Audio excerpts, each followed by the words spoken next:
Você alguma vez já foi acusado de algo que não cometeu? Talvez isso aconteça com bastante frequência, envolvendo pequenas coisas do dia a dia, como ter comido as sobras do lanche de sua ou seu companheiro. Mas algumas vezes somos acusados de coisas mais graves, como ter magoado ou prejudicado alguém, mesmo sem intenção. Mas você já foi acusado de algo realmente grave? Algo que poderia mudar sua vida? Como se defender e sair incólume dessa situação? Se você já viu o filme A Caça, um filme dinamarquês lançado no Brasil em 2013, você entende o que eu quero dizer. Nesse filme, um professor é acusado de abusar sexualmente de uma criança de sua escola, e sem nenhuma prova, apenas após algumas pessoas terem ouvido a suposta vítima fazer comentários de cunho sexual e citar o nome do professor, todos o condenam. Pois bem, algo muito parecido aconteceu no Brasil, no ano de 1994. Hoje vamos ouvir a história que ficou conhecida como o caso Escola Base.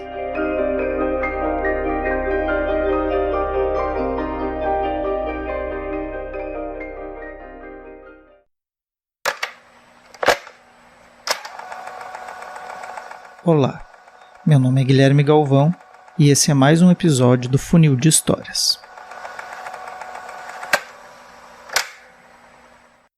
Um aviso.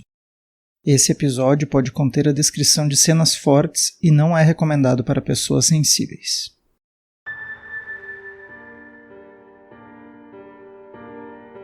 Tudo teve início quando Fábio, um menino de 4 anos, sentou-se no colo de sua mãe e começou a fazer movimentos que poderiam ser interpretados como semelhantes a atos sexuais.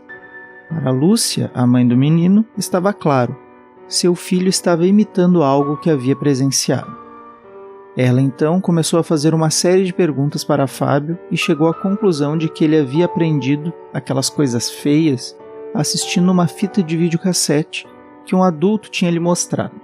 Ou seja, alguém havia abusado sexualmente de seu filho. Não havia mais ninguém no quarto além de Lúcia e Fábio, e quando a mãe sai do quarto, a história está montada em sua cabeça, e é muito bem narrada pelo jornalista Alex Ribeiro em seu livro Caso Escola Base, Os Abusos da Imprensa.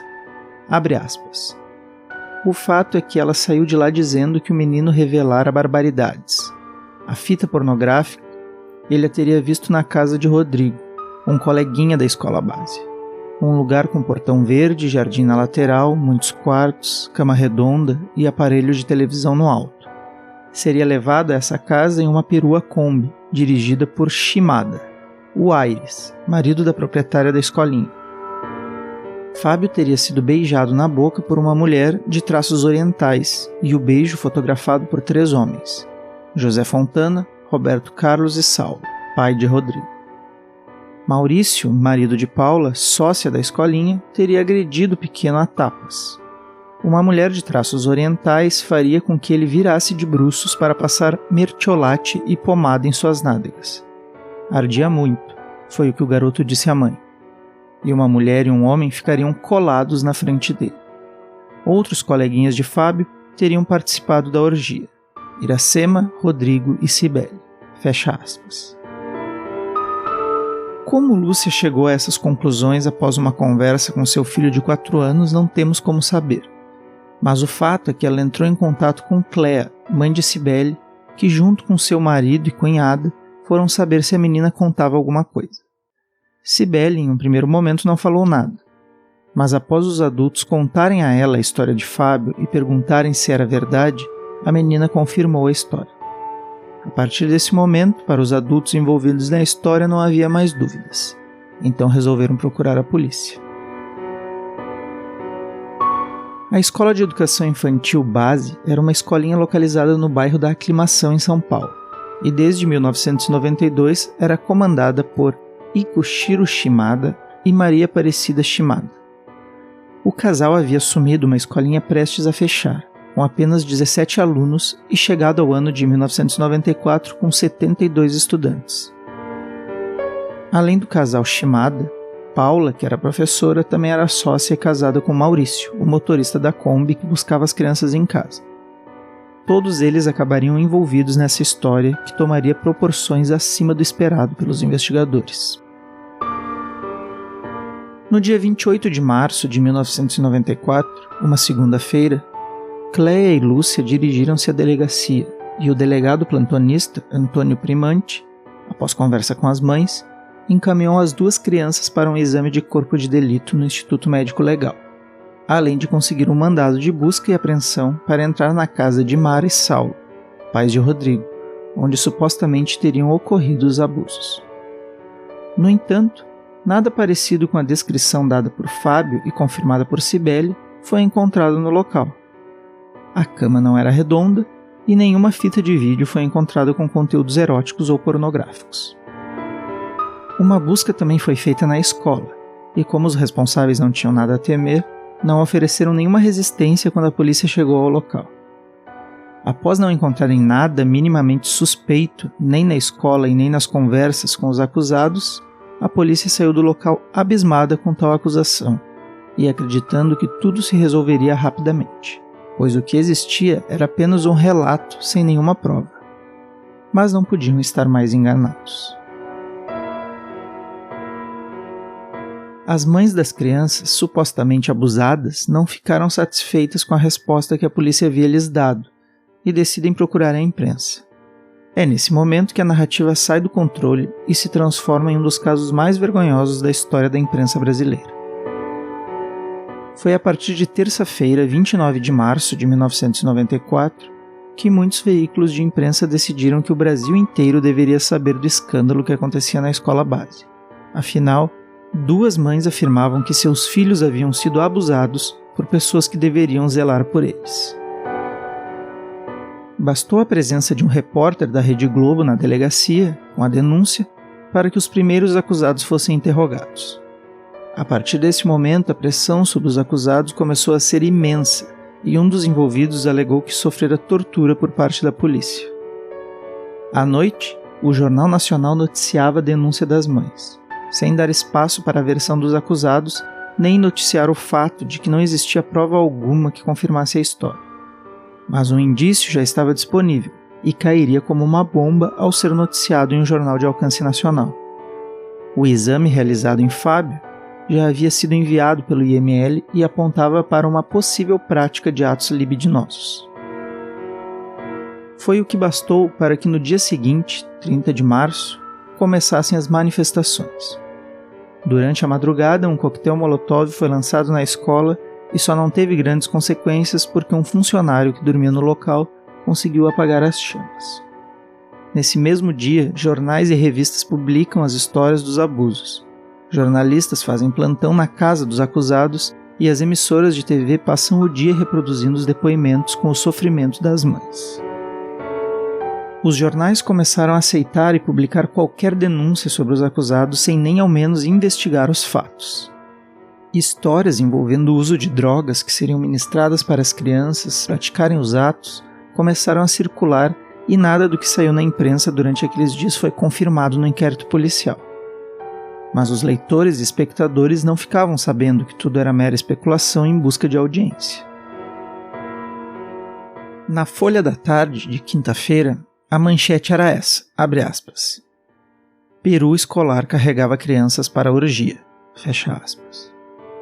O jornal Notícias Populares publicou diferentes manchetes sensacionalistas naquela semana, como em 30 de março, abre aspas. Escola usava crianças para filme pornô, fecha aspas. Ou dia 31 de março, abre aspas. Kombi era motel na escolinha do sexo, fecha aspas. No mesmo dia também, abre aspas. Peru escolar levava crianças para orgia no maternal do sexo, fecha aspas. Outra, do dia 1º de abril de 1994, dizia, abre aspas, exame procura a AIDS nos alunos da escolinha do sexo, fecha aspas. Como podemos ver, as mães levantaram também a suspeita sobre uma provável contaminação das crianças pelo vírus do HIV. Devido à pressão popular gerada pelas manchetes e cobertura de TV, uma comissão parlamentar de inquérito foi aberta. Mesmo com a ausência de qualquer prova material que indicasse que algum crime havia sido cometido, A CPI pediu a quebra do sigilo bancário dos suspeitos e teve seu pedido deferido. Entre dias 1º e 2 de abril, a escola e a residência de alguns dos acusados são invadidas e saqueadas. Os suspeitos das invasões são liberados pouco tempo depois, pois o alvo, tanto da polícia quanto da imprensa, era outro. No dia 5 de abril, os acusados têm prisão decretada, mas apenas 2 deles são presos, pois os outros 4 conseguem fugir. No mesmo dia, a imprensa consegue acesso ao laudo do IML que falava sobre o que teria acontecido com o menino Fábio. O laudo era inconclusivo e dizia que as lesões encontradas poderiam ser atribuídas tanto a coito anal quanto a problemas intestinais. Um tempo depois, a própria mãe de Fábio afirmou em depoimento que o menino sofria de constipação intestinal. No dia 8 de abril, uma sexta-feira, os únicos 2 acusados presos, o casal Mari e Saulo, são soltos, após a repercussão midiática do laudo inconclusivo e confirmação da mãe de Fábio de que o menino sofria de problemas intestinais. Ao que parecia, o que saía na imprensa era o que determinava as ações da investigação, cedendo sempre às pressões. A partir desse momento, as investigações foram retomadas em silêncio, numa tentativa frustrada de afastar um pouco a imprensa. Eu digo frustrada, pois, como veremos, apenas 3 dias depois, uma nova denúncia coloca de novo toda a atenção no caso. No dia 11 de abril, uma denúncia anônima afirmava que via com bastante frequência uma Kombi escolar estacionar em frente a uma mansão, no bairro da Aclimação, onde residia um estadunidense chamado Richard Pedicini. Um mandato de busca e apreensão é expedido para que a mansão fosse averiguada. Na mansão de Richard foram encontradas fotos suspeitas de adultos e crianças em praias de nudismo dos Estados Unidos e do Brasil. Uma lista com supostos nomes de crianças com autorização para nadar na piscina da casa, mas nenhum conteúdo realmente pornográfico ou relacionado à pedofilia foi encontrado. Mesmo assim, a polícia leva o dono da mansão preso por suspeita de pedofilia. A partir dessa prisão, o sensacionalismo midiático volta ativa e matérias relacionadas à escola base e Richard começam a surgir. O estadunidense seria o contato internacional de uma grande rede de pedofilia e sua casa servia de local de encontro com as crianças. As crianças teriam até mesmo reconhecido a mansão. Tudo isso sai na mídia sem nenhuma prova. E como afirmou o jornalista Alex Ribeiro em seu livro, abre aspas, nesse episódio, até o Diário Popular, que até então havia se mantido afastado do caso da escola base, errou.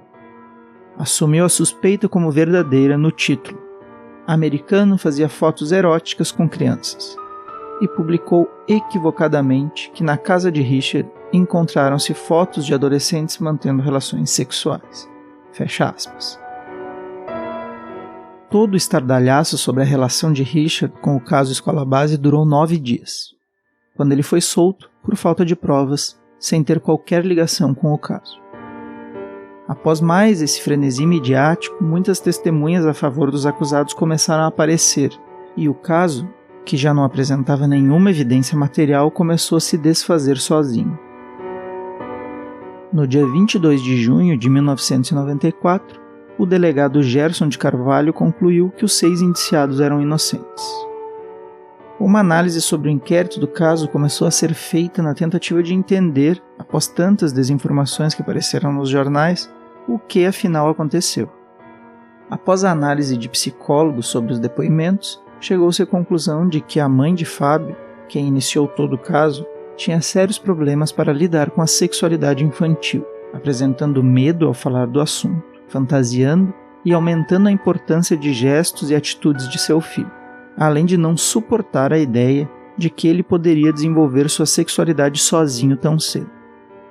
A pesquisadora Carmen Lisboa Weingartner-Welter e o pesquisador Leandro da Fonte Fakes, que trabalham com comportamento, sugestionabilidade e falsas memórias em crianças, nos ajudam a entender o que pode ter acontecido nesse caso. Segundo os pesquisadores, os adultos, de maneira geral, lidam muito mal com situações onde as crianças podem vir a falar de sexo ou se comportar de maneira sexualizada. Um exemplo que encontramos em nosso cotidiano é o medo de responder aquela clássica pergunta: de onde vêm os bebês? Muito frequente entre as crianças. Soma-se a isso o medo de macularem as crianças e a falsa crença de que elas só falam a verdade, principalmente quando questionadas de forma indutiva com perguntas de resposta sim ou não, e temos um prato cheio para uma falsa acusação de abuso infantil. Ao que tudo indica, foi exatamente isso que aconteceu no caso Escola Base, com um agravante: a exposição inescrupulosa da mídia sobre o caso. A mídia, de forma generalizada, criou uma verdadeira histeria a partir de um único depoimento de uma mãe que não sabia lidar muito bem com a possível sexualidade de seu filho. Para a infelicidade dos envolvidos, quando a inocência dos acusados ficou evidente, já era tarde demais. Perante a população, eram todos pedófilos e tiveram suas vidas destruídas. Mesmo após anos, os fatos narrados até aqui influenciam e muito as vidas dos acusados. E para falar sobre isso, eu cito a dissertação de mestrado de Andrea de Penteado Fava, defendida em 2005, chamada O Poder Punitivo da Mídia e a Ponderação de Valores Constitucionais, uma análise do caso Escola Base. Abre aspas. Depois de mais de uma década do ocorrido, as marcas ainda se fazem presentes. Aires trabalha em um xerox no centro de São Paulo, é devedor de vários bancos e tornou-se, segundo o relato de estudiosos do caso, uma pessoa nervosa, irritadiça, descrente, neurótica, que precisa de tranquilizantes para dormir. Cida, após o sonho de lecionar e ser dona de uma escola para crianças enterrado, vive em estado de depressão, sobrevivendo também à base de remédios. Paulo e Maurício separaram-se. Maurício sofre de síndrome do pânico, manifestando manias de perseguição. Tenta refazer sua vida trabalhando em uma lanchonete. Paula está desempregada e voltou a morar com a mãe, juntamente com suas 2 filhas. Saulo toca bateria em bares. Mara faz bijuterias. O filho do casal, Rodrigo, à época da prisão dos pais, passou a comer com as mãos ao saber que não havia talheres na prisão onde os 2 ficavam detidos. Atualmente, Rodrigo não assiste mais a qualquer reportagem sobre abusos sexuais. Richard Pedicini busca ainda provar sua inocência. Fecha aspas. Os acusados entraram com uma série de ações contra o Estado de São Paulo, contra as mães que os acusaram e contra os jornais envolvidos na cobertura do caso. Segundo André Penteado Fava, abre aspas, o Estado de São Paulo foi condenado ao pagamento de R$250 mil. Os jornais do Estado de São Paulo, Folha de São Paulo e a revista Isto É, também foram condenados. Recentemente, no dia 15 de setembro de 2005, a Rede Globo foi condenada por unanimidade pela 7ª Câmara de Direitos Privados do Tribunal de Justiça de São Paulo a pagar R$1,35 milhão para reparar os danos morais sofridos pelos donos e pelo motorista da Escola Base, sob a fundamentação de que a atuação da imprensa deve pautar-se pelo cuidado na divulgação ou veiculação de fatos ofensivos à dignidade e aos direitos de cidadania. Fecha aspas. Mais recentemente, em 2014, o STJ condenou também o SBT a pagar indenização por danos morais aos ex-donos da Escola Base e ao ex-motorista, no valor de R$100 mil para cada um.